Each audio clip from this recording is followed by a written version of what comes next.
What are your expectations of sex in a marriage? My name is Dr. Logan Levkoff. In this crazy world that we live in, if we can offer one alternative to dating, albeit a crazy one, then how fortunate that we get the opportunity to do that. We have millions of options to find potential mates out there, but we can't look at everything. You have to really be able to work and be willing to work on this.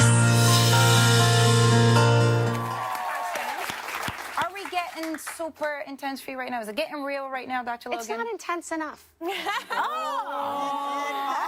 challenged you. Wait, what's the most common question you're asked? You mean aside from, am I normal? Yeah. Yes. How do parents engage with their sons without pushing them away? We have to do it holistically. We have to acknowledge that they are emotional creatures.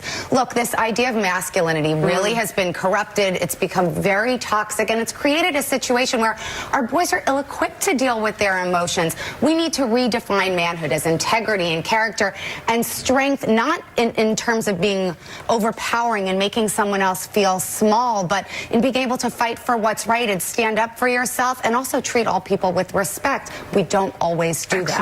Excellent points there. I sort of make it my mission to make sure that we all learn that we are more than just our reproductive potential, whether we choose to use our uteruses or not, whether we are trans women or not. You know, identifying as a woman is really powerful, and we all have the right to good, meaningful, healthy, pleasurable sexuality.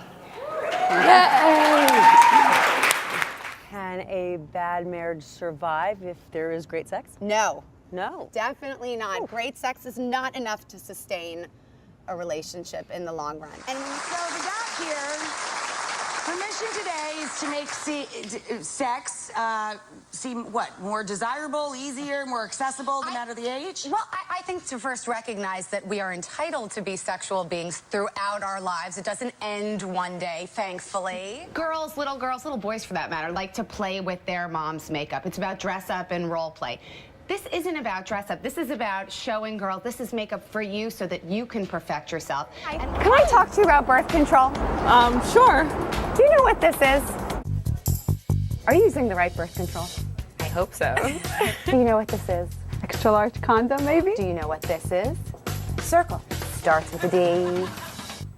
A diaphragm. It's a diaphragm. Those of us who work in public health know that teen pregnancy and teen sexuality in general is full of complexities.